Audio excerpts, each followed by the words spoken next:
Aéroport international de Laredo, Texas. Continental Express a bouleversé les enquêtes sur les accidents. Dehors, c'est bon. Bien. J'ai vérifié le cockpit. Prêt pour la checklist avant mise en route.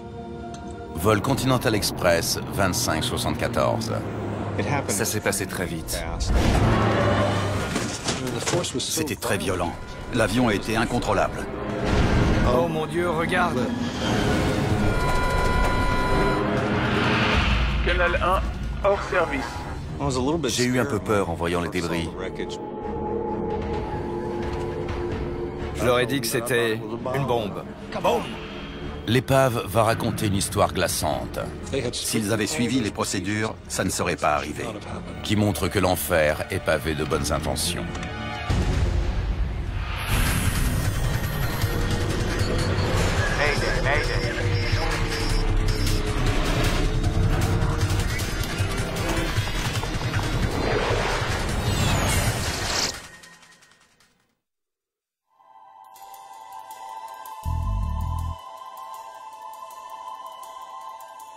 Jetlink 2574.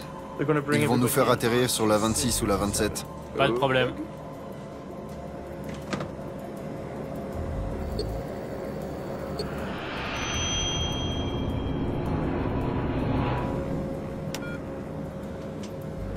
Pilotage manuel. Le vol Continental Express 2574 et ses 11 passagers arrivent au terme d'un voyage d'1 heure entre Laredo et Houston, au Texas.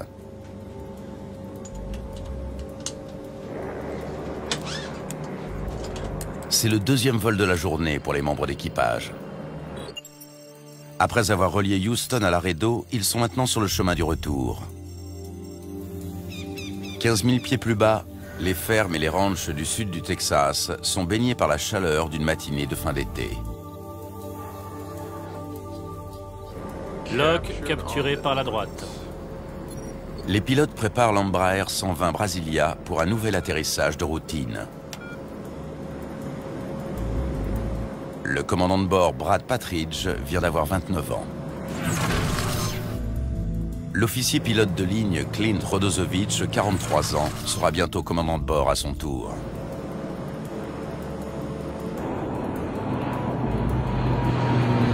Ils sont à 110 km de Houston, leur lieu de résidence. Descendons plus vite, comme la navette spatiale.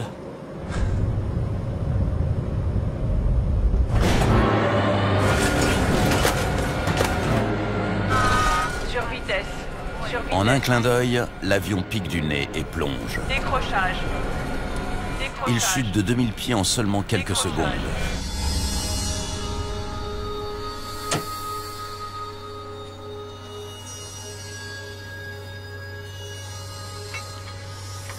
Au sol, Carrie Labey et son frère Clifton travaillent dans leur ferme. On a entendu une explosion. On a levé les yeux et j'ai dit « Oh mon Dieu, regarde !»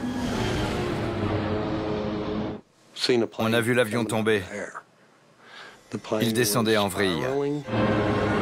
Le vol 2574 fonce vers le sol à plus de 500 km/h. Moteur. Pilote automatique. Pilote automatique. Pilote automatique. Canal 1 hors service. Canal 1 hors service. Canal 1 hors service.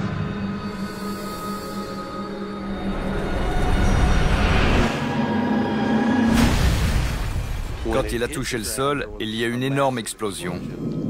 Mon frère a dit « Allons voir ». Et j'ai répondu « Je suis pas sûr d'avoir envie de voir ça ». Quand j'ai appelé les secours, ils m'ont demandé le chemin. Et je leur ai dit « Vous n'avez qu'à suivre la fumée ». Ce que nous voyons au sol est une forme méconnaissable. Il est difficile d'imaginer que c'était un avion. Les pompiers découvrent les restes fumants de l'avion au milieu d'un champ situé près d'Eagle Lake au Texas, à 110 km à l'ouest de Houston.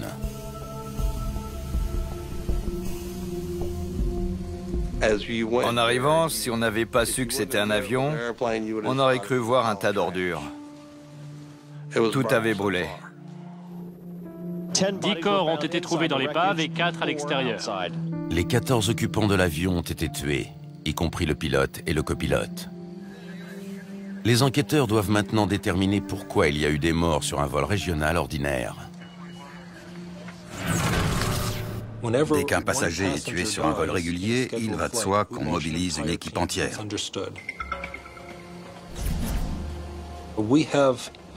On a une douzaine d'enquêteurs spécialisés et on doit être prêt à intervenir en 3 à 4 heures. Jim Ritter est ingénieur spécialisé en mécanique aéronautique. Un des points essentiels de chaque enquête est d'expliquer le comportement de l'avion. Fonctionnait-il normalement? Ou y a-t-il eu une défaillance qui permettrait d'expliquer la cause de l'accident?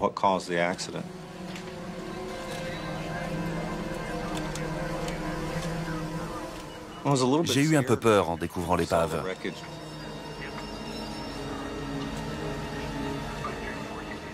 L'avion était détruit et on avait peu d'éléments. Deepak Joshi est expert en structure aéronautique. Je suis tout de suite allé voir la partie principale de l'épave, où j'ai trouvé le plus gros de l'avion. Mon premier objectif était de localiser les 4 extrémités de l'appareil.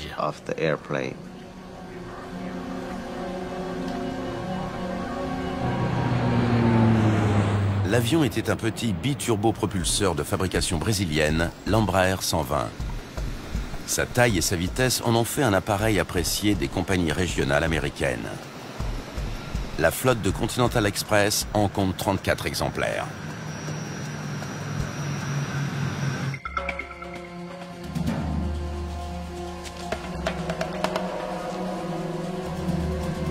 Le premier jour, le groupe d'enquêteurs que je dirigeais a interrogé 6 témoins.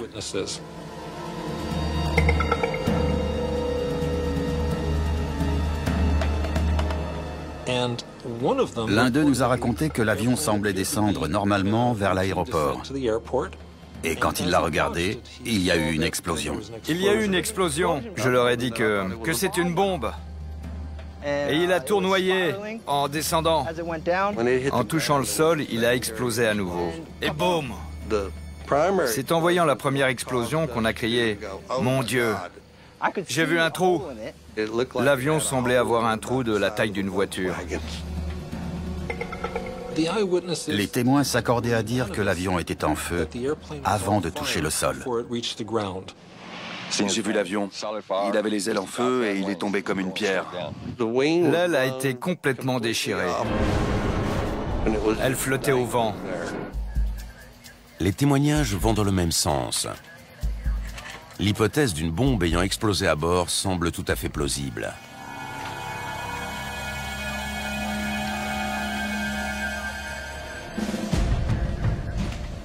Des agents du FBI sont dépêchés sur les lieux et cherchent des indices étayant la thèse de l'attentat. Les agents de la FAA pensent que l'avion a explosé en plein vol et qu'il a disparu des écrans radars très rapidement. Le FBI avait reçu une information indiquant qu'un engin explosif avait été placé à bord de l'avion. Ces enquêteurs ne voulaient rien laisser au hasard et ils se sont assurés qu'il n'y avait aucune trace de bombe ou d'acte criminel. Le NTSB a entendu dire qu'un témoin protégé cité au procès d'un trafiquant de drogue de Laredo devait voyager sur le vol Continental Express, mais qu'il avait raté son avion à cause d'un retard de l'audience. Nos enquêteurs n'ont rien qui permette de confirmer cela. Je ne vois pas comment je peux être plus clair. L'épave fournit immédiatement un indice aux enquêteurs à propos du crash. J'ai vu que le cockpit et le fuselage étaient là. L'aile gauche s'était repliée sous l'aile droite. Il y avait une partie du stabilisateur vertical.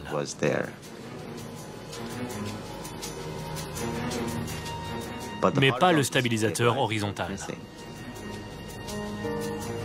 L'Embraer 120 a un empennage en T. Le stabilisateur horizontal est placé au-dessus du stabilisateur vertical. Je me suis dit, où peut-il être?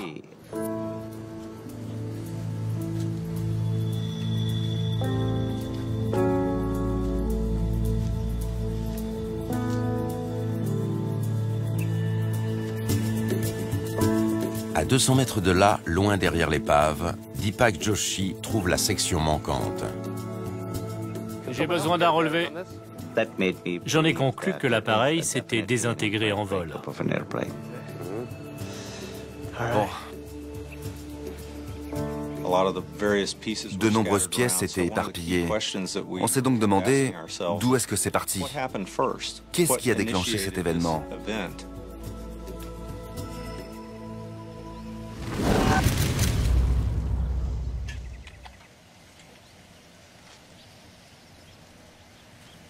La queue a dû se détacher à environ 9000 pieds. Quelque chose nous interpellait dans ces indices. Le message ne sera pas facile à déchiffrer. Mais en retraçant l'histoire du vol 2574, les enquêteurs vont faire une découverte saisissante qui laisse entrevoir un scénario sans précédent.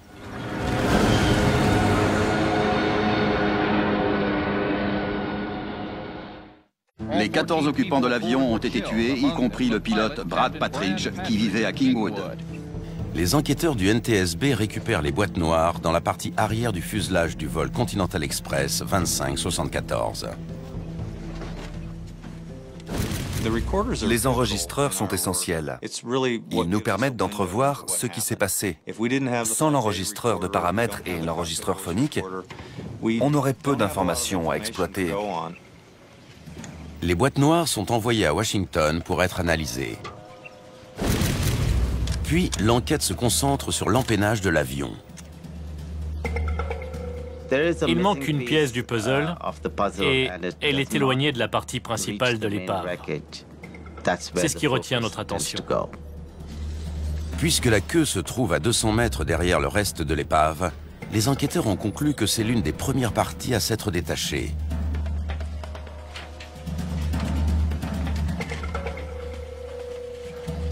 Ils se demandent si la corrosion ou la fatigue du métal ont pu la fragiliser jusqu'au point de rupture. Quand une pièce métallique subit des contraintes répétées, elle finit par céder. Cette défaillance, appelée fatigue, se caractérise par une cassure nette et régulière. On a regardé les surfaces de fracture du stabilisateur vertical. Mais l'empennage présente des cassures dentelées et irrégulières. Sur cette épave, on n'a pas trouvé de traces brunes, ni de rouille. Ni corrosion, ni fatigue. Les surfaces de fracture indiquent que la queue a été arrachée brusquement.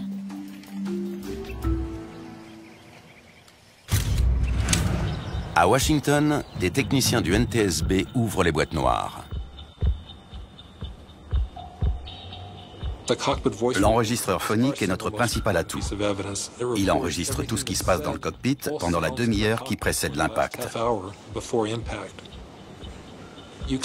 On entend des sons qui peuvent être très utiles, comme les moteurs ou plein d'autres choses, et on les analyse. Mais le résultat n'est pas garanti. L'enregistreur phonique est un appareil électronique complexe, relié à plusieurs microphones. Après s'être écrasé au sol à plus de 500 km/h, la bande risque d'être endommagée ou détruite. Au Texas, les enquêteurs de terrain du FBI finissent de chercher des traces d'explosifs sur les débris de l'appareil. Je crois que c'était une bombe. Leurs conclusions sont sans appel. Il n'y avait pas de bombe à bord du vol 2574. Il apparaissait clairement que ce drame avait une cause structurelle et qu'il n'était pas dû à une bombe ou à un acte criminel.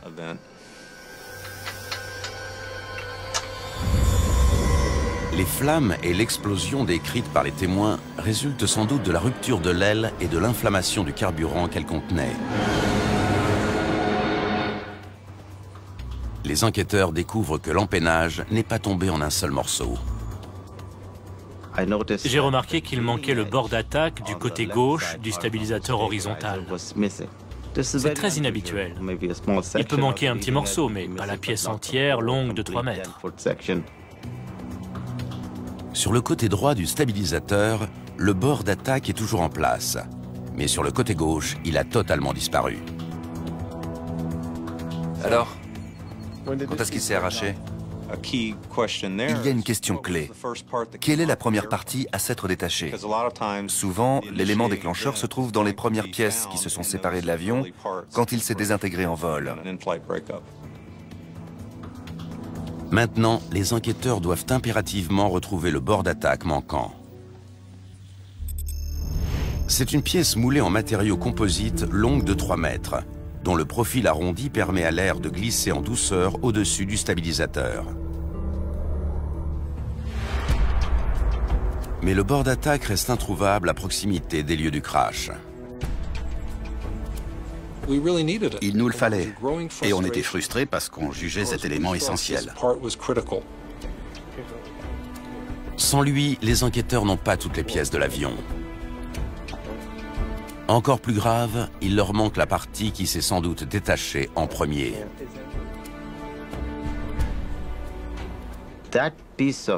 Cette pièce était extrêmement importante pour l'enquête. Et on a fait le maximum pour trouver le bord d'attaque. La FAA nous a demandé de l'aider dans ses recherches. On a fouillé nos terres que je connaissais par cœur.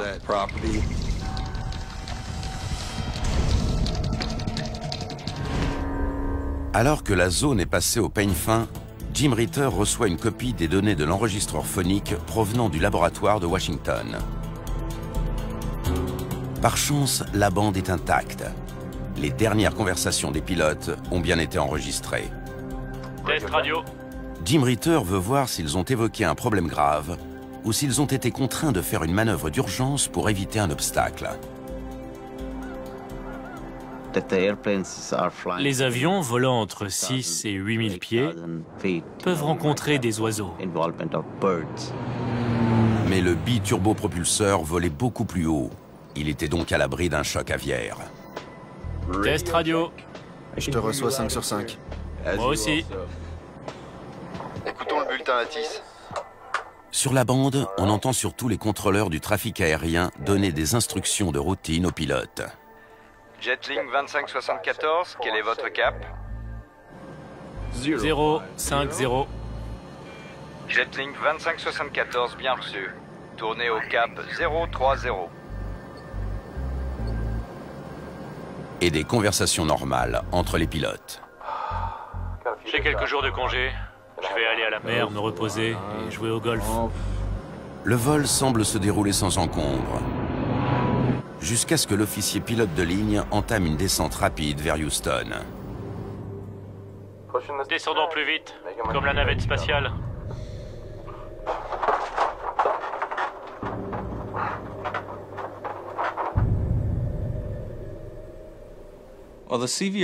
L'enregistreur phonique a montré que les pilotes étaient très professionnels. Ils n'ont rien fait qu'ils n'auraient pas dû faire. Les enquêteurs cherchent d'autres indices. Ils entendent des objets voler dans le cockpit. Le hurlement des moteurs. Le bruit strident des alarmes. Décrochage, décrochage, décrochage. Mais il n'y a plus aucune conversation. L'enregistrement apprend aux enquêteurs que les pilotes n'ont eu aucun signe avant-coureur du brusque plongeon de leur avion. Ça s'est passé très vite. Je ne vois pas ce qu'ils auraient pu faire.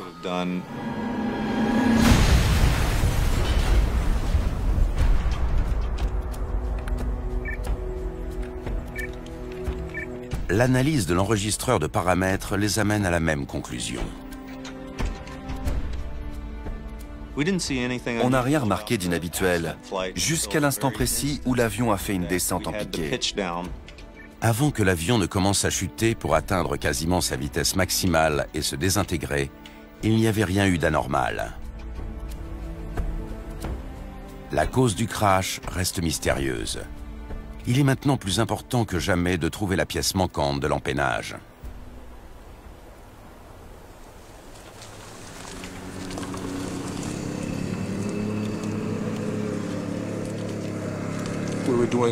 On a fait des battues, Et après plusieurs jours de recherche difficiles, des groupes de volontaires de la région sont venus survoler le site. Ils ratissent une surface de 12 km² à la recherche d'une pièce composite de 3 mètres de long. La tâche s'annonce ardue. On était de plus en plus pressés de trouver cette pièce. Et on était frustrés car c'était bien plus difficile qu'on ne le pensait. Des ingénieurs travaillant pour le constructeur de l'avion nous ont aidés en nous indiquant le poids des pièces. Vous savez combien elles pèsent? Et leurs dimensions, pour qu'on puisse évaluer leur niveau de traînée. Jim Ritter note les coordonnées du site du crash. Il étudie les conditions météo du jour de l'accident. J'ai réuni toutes ces informations et j'ai calculé dans quel secteur le bord d'attaque devait se trouver. Et il finit par délimiter une zone où la pièce manquante pourrait être tombée.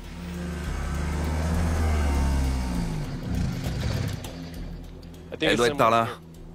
Les 2 jours suivants, on est allé sur place et on a tracé un quadrillage pour mener nos recherches.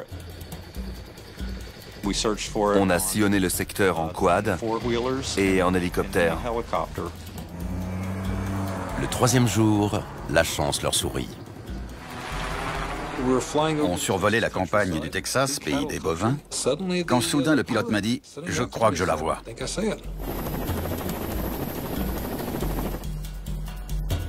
La pièce est bien dans la zone délimitée par Jim Ritter, mais elle est si bien camouflée qu'elle est presque invisible. Des gens étaient passés devant des centaines de fois, mais elle se confondait avec une barrière. Jim, on l'a trouvée. Elle était là où tu pensais. Je le savais. Vous ne cherchiez pas assez bien.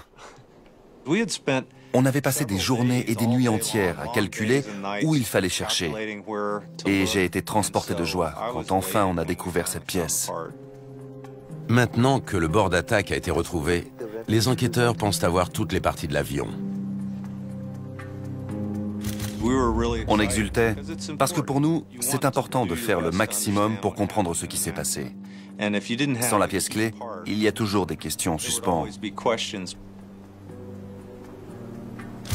Ils remarquent tout de suite un détail étonnant.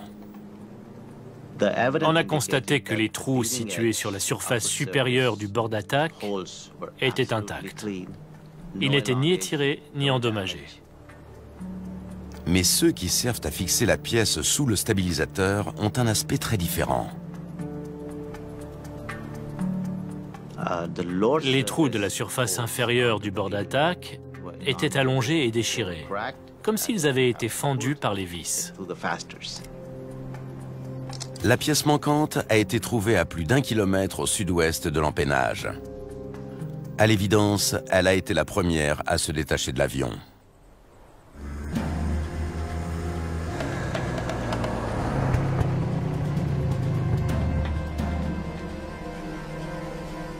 Bien, regarde.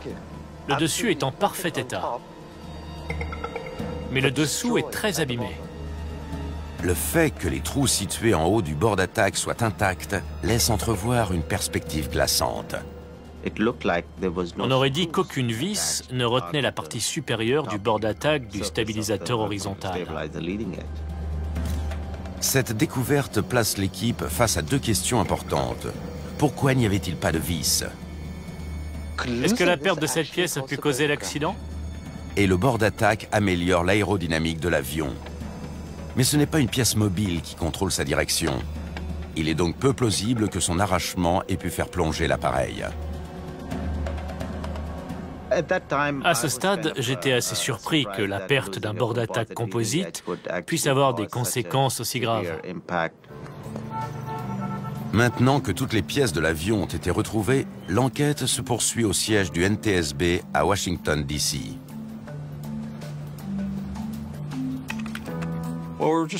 On essayait de reconstituer le puzzle. Et on s'efforçait de comprendre la trajectoire de l'avion après l'arrachement du bord d'attaque. Le stabilisateur horizontal agit comme une aile inversée. Il pousse la queue vers le bas pendant que les ailes la soulèvent. Si la force qui s'exerce sur le stabilisateur est réduite, la queue se soulève et l'avion est déséquilibré.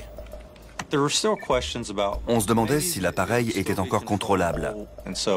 On a donc fait une simulation par ordinateur pour voir s'il y avait une chance qu'il puisse encore voler après avoir perdu le bord d'attaque. Mais on s'est aperçu que c'était impossible. Après la perte de cette pièce, l'avion a plongé en subissant une accélération d'au moins 5G. Quand l'angle d'attaque a dépassé les limites négatives, l'aile s'est disloquée. Cet événement n'offrait aucune chance de survie.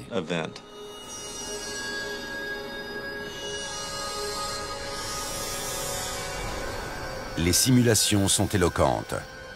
Si un avion perd un seul bord d'attaque de son stabilisateur horizontal, il part dans un piqué catastrophique. Selon les témoins, c'est exactement ce qui est arrivé au vol 2574. S'il y a une partie de l'aile qu'il ne faut pas perdre, c'est bien le bord d'attaque.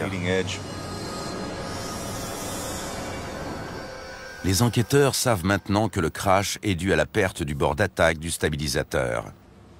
Mais ils ignorent toujours pourquoi cette pièce semble avoir été mal fixée.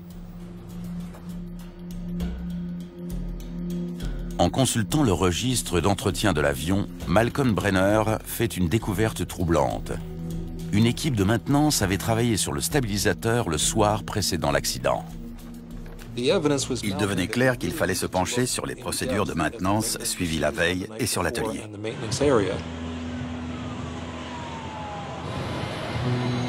Continental Express est l'une des plus grandes compagnies aériennes américaines.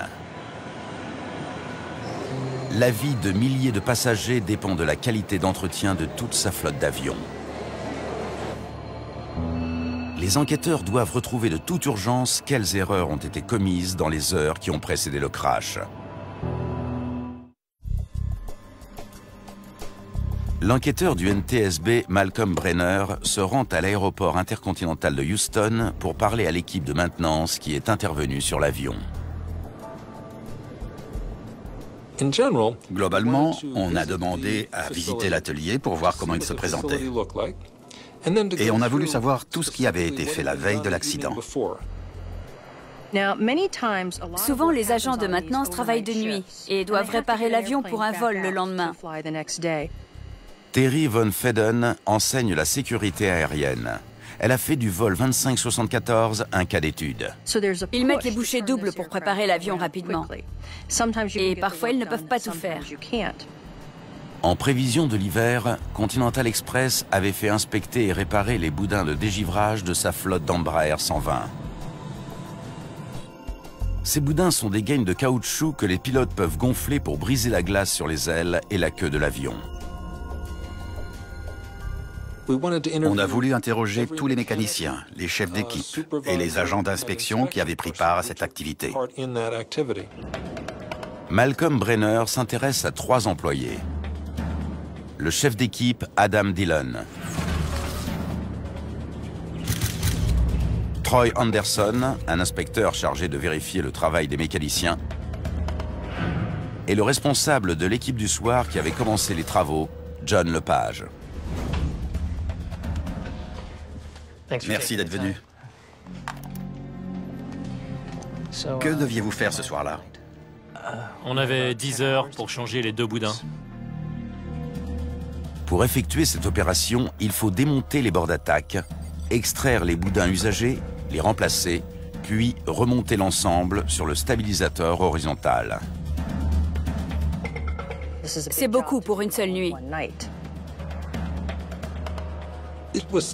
Il était prévu que ces pièces soient remplacées par l'équipe de nuit. Pour une raison quelconque, l'équipe du soir avait un peu de temps et elle a décidé d'aider l'équipe suivante à préparer l'avion. Elle a donc commencé la maintenance. Tu prends les outils et moi les boudins. La personne chargée de contrôler le travail des mécaniciens est l'inspecteur Troy Anderson. J'avais le temps de donner un coup de main. Alors on a commencé le boulot.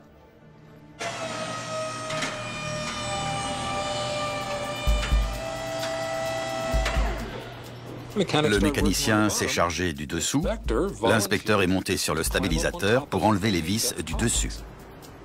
L'équipe du soir, la deuxième de la journée, retire les vis qui maintiennent le bord d'attaque en place.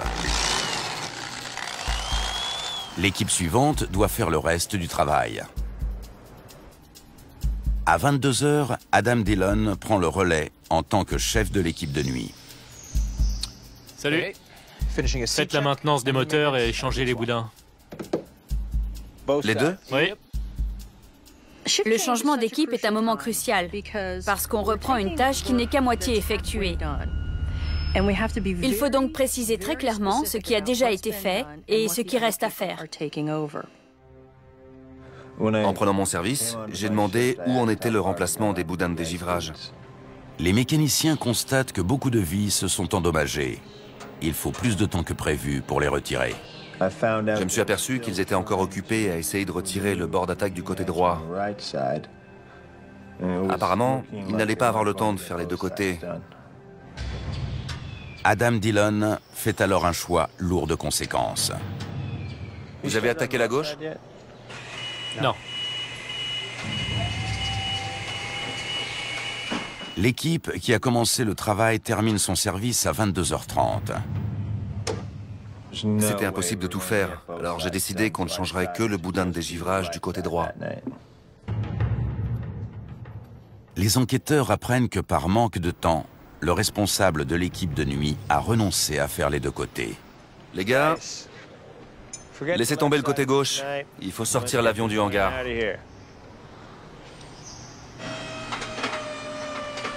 Les gars de mon équipe ont passé le plus clair de leur nuit à remettre en place le boudin de dégivrage de droite.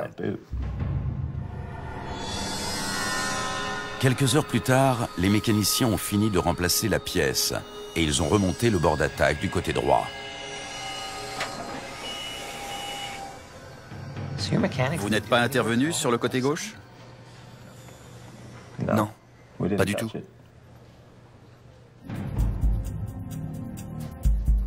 Après le remplacement d'un seul boudin de dégivrage, l'appareil numéro 701 est remorqué hors du hangar pour le premier vol de la journée.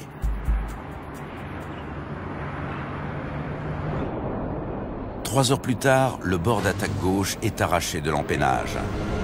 Après un piqué de près de 12 000 pieds, l'avion s'écrase.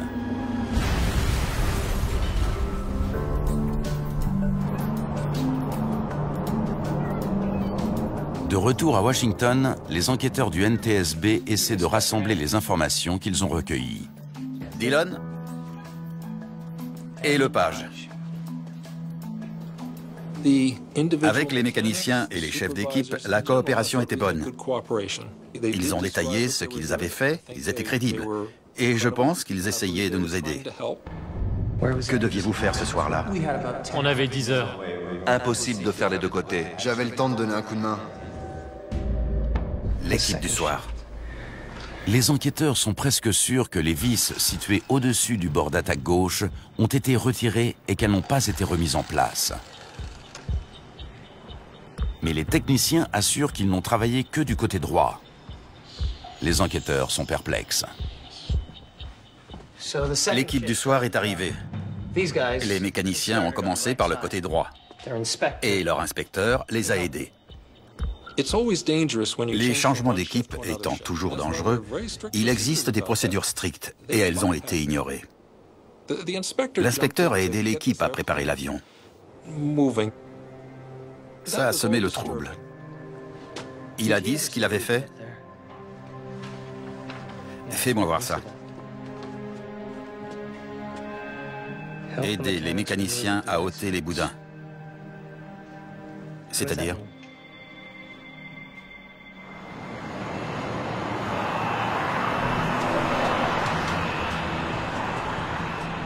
Malcolm Brenner retourne à Houston pour déterminer précisément quels travaux l'inspecteur Troy Anderson a effectués sur l'avion.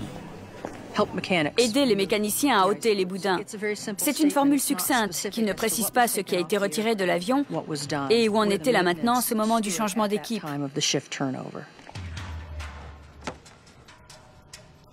Aider les mécaniciens à ôter les boudins. C'est-à-dire? Comme j'avais du temps, j'ai proposé aux gars de les aider. L'inspecteur est monté dans la nacelle pour aider les mécaniciens. Il n'avait pas à le faire. Il a dit qu'il avait du temps et qu'il fallait préparer l'avion. Ce n'était pas son rôle. C'était une mauvaise idée.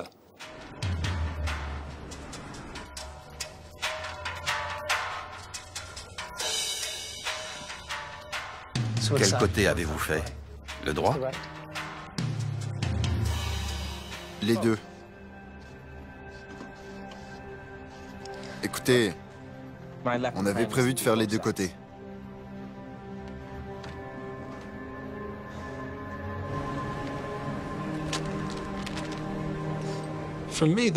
Pour moi, le plus dérangeant, c'est que l'inspecteur est monté sur l'empennage pour retirer les vis. Un des principes sacrés de la maintenance, c'est qu'une équipe effectue le travail et qu'une autre, constituée des meilleurs éléments, inspecte ce travail et le valide après s'être assuré qu'il a été fait correctement.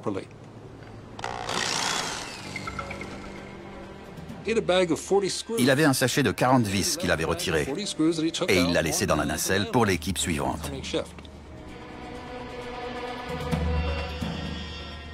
Vous avez attaqué la gauche? Non. J'ai parlé au chef de l'équipe du soir et on a renoncé à faire le côté gauche. Il a demandé au chef d'équipe, « Vous avez commencé le côté gauche ?» Et celui-ci a répondu, « Non, pas que je sache. » Les gars, laissez tomber le côté gauche. Il faut sortir l'avion du hangar. Aucun membre de l'équipe de nuit ne savait que Troy Anderson avait commencé à retirer les vis du côté gauche. Rien n'a été consigné. Les procédures existaient et auraient dû fonctionner, mais elles n'ont pas été suivies. Vous avez donné les formulaires aux mécaniciens? Non. On passe plus de temps à les remplir qu'à travailler. Quand les équipes changent, il faut un registre qu'on peut consulter. Il n'y en avait pas. Aucun membre de l'équipe du soir n'a rempli le formulaire précisant à l'équipe suivante quelle tâche avait été effectuée. Ce n'est jamais amusant de remplir de la paperasse. Quand on a terminé un travail, on n'a pas forcément envie de détailler par écrit ce qu'on vient de faire. Quand on a demandé des explications au chef d'équipe, il a dit « C'est juste une procédure ». Et parfois, quand il faut dévisser une pièce, ça prend plus de temps de remplir les papiers que de retirer les vis. C'était alarmant. De plus, l'inspecteur Troy Anderson n'a pas précisé ce qu'il avait fait. Son rapport n'indiquait pas qu'il avait ôté les vis sur la gauche. Il ne se considérait pas comme un mécanicien travaillant sur l'avion. Peut-être qu'il n'a pas rempli ce formulaire aussi scrupuleusement qu'il l'aurait dû, parce que c'était au mécanicien de le faire.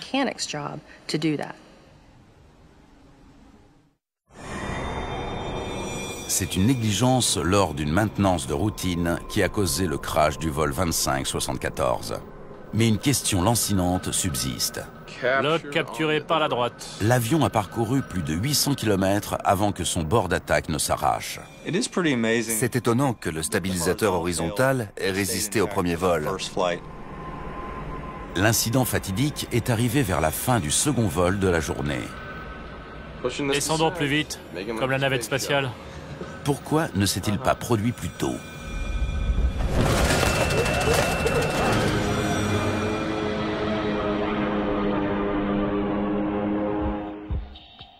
Les enquêteurs épluchent les données enregistrées lors des deux vols.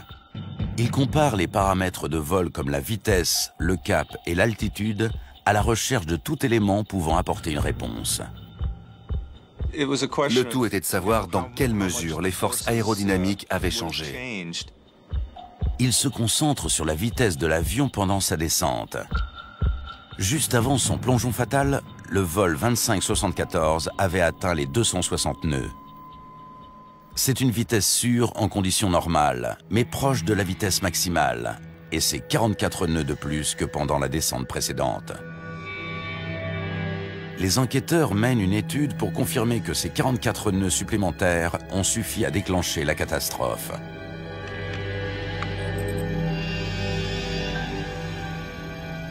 le bord d'attaque reste en place à 216 nœuds, la vitesse maximale atteinte par l'avion pendant le premier vol. Les forces aérodynamiques étaient moins élevées que pendant le vol qui s'est écrasé. Mais les 44 nœuds supplémentaires ont considérablement augmenté la traînée sur le bord d'attaque. Une fois que l'avion s'est approché de sa vitesse maximale, la catastrophe guettait. Les enquêteurs comprennent maintenant la signification tragique des derniers mots de l'officier pilote de ligne Rodozovic. Descendons plus vite, comme la navette spatiale.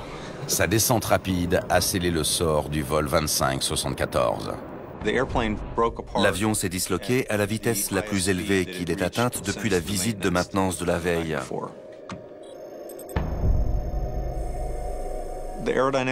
Les forces aérodynamiques considérables ont fini par rabattre le bord d'attaque vers le bas parce qu'il n'était plus fixé au-dessus du stabilisateur horizontal.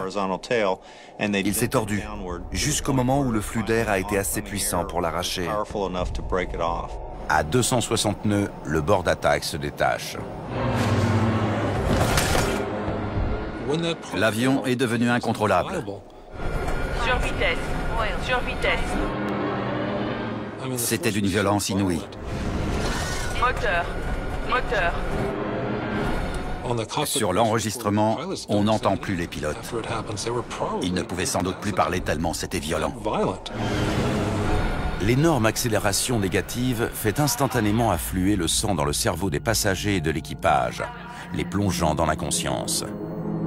Canal 1 hors service. Hors service. Canal 1 hors service. Hors service. Canal 1 hors service. Hors service.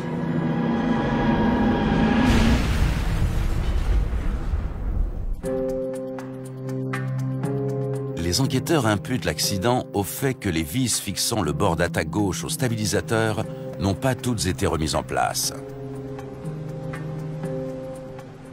J'ai eu de la peine pour les équipes de maintenance, parce que je savais que c'était une erreur humaine.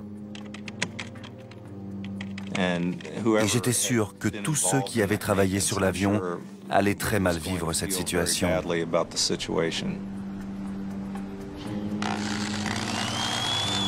Fait sans précédent, le NTSB reproche également à Continental Express de ne pas s'être assuré que toutes les procédures de maintenance avaient été respectées, et notamment de ne pas avoir veillé à ce que les mécaniciens et les inspecteurs remplissent les documents nécessaires. On passe plus de temps à les remplir qu'à travailler. C'était évitable. Si les procédures avaient été suivies, ça ne serait pas arrivé. Le crash du vol Continental Express marque un tournant majeur dans l'accidentologie aérienne, parce que c'est l'un des premiers cas où la culture de l'organisation a été mise en cause dans une enquête. Jamais auparavant, le NTSB n'avait reproché à la direction d'une compagnie aérienne d'avoir laissé s'instaurer un climat de laxisme. Les dirigeants doivent prendre conscience de leurs responsabilités dans ces accidents et donner aux techniciens les moyens de travailler convenablement et efficacement. Depuis cette catastrophe, les compagnies aériennes se montrent beaucoup plus vigilantes quant au respect des procédures de sécurité. Elles utilisent des ordinateurs pour suivre plus précisément le travail des mécaniciens. Mais la technologie n'est qu'une partie de la solution. On essaie d'encourager les gens qui sont sur le terrain à parler haut et fort. Ils doivent savoir qu'il n'y a pas de questions stupides.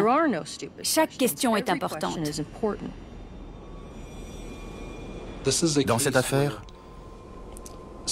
les petits écarts successifs et les nombreuses omissions que chacun a jugées minimes et sans conséquence se sont accumulés jusqu'à causer un accident horrible et évitable.